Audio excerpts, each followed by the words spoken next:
chapter 10. Woe to those who make unjust laws, to those who issue oppressive decrees to deprive the poor of their rights and withhold justice from the oppressed of my people, making widows their prey and robbing the fatherless. What will you do on the day of reckoning, when disaster comes from afar? To whom will you run for help?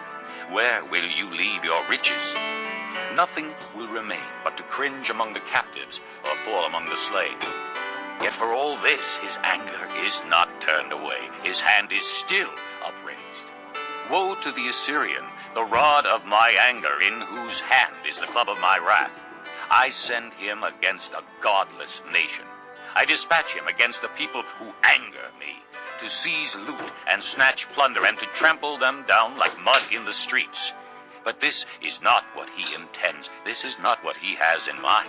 His purpose is to destroy, to put an end to many nations. Are not my commanders all kings, he says? Has not Calno fared like Carchemish? Is not Hamath like Arpad and Samaria like Damascus? Has my hand seized the kingdoms of the idols, kingdoms whose images excel those of Jerusalem and Samaria? Shall I not deal with Jerusalem and her images, as I dealt with Samaria and her idols? When the Lord has finished all his work against Mount Zion and Jerusalem, he will say, I will punish the king of Assyria for the willful pride of his heart and the haughty look in his eyes.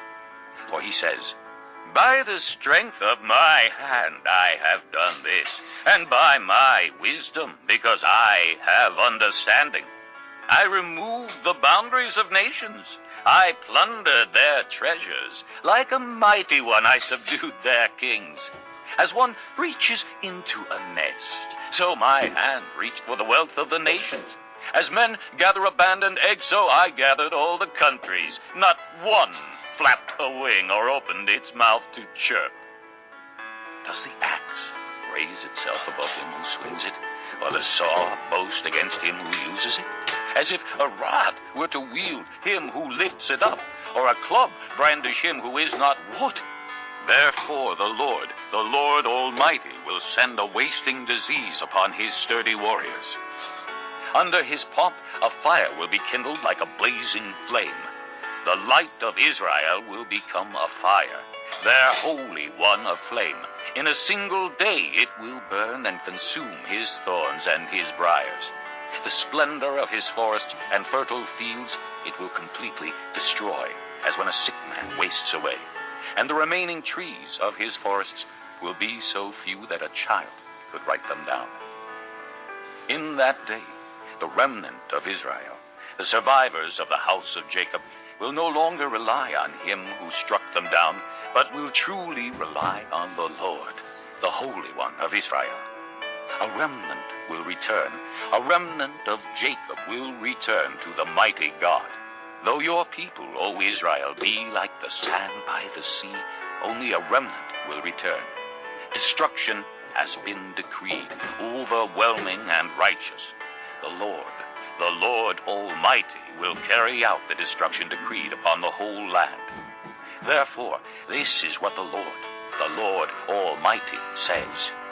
O my people who live in Zion, do not be afraid of the Assyrians, who beat you with a rod and lift up a club against you as Egypt did. Very soon my anger against you will end, and my wrath will be directed to their destruction. The Lord Almighty will lash them with a whip, as when he struck down Midian at the rock of Oreb, and he will raise his staff over the waters as he did in Egypt. In that day their burden will be lifted from your shoulders, their yoke from your neck. The yoke will be broken because you have grown so fat.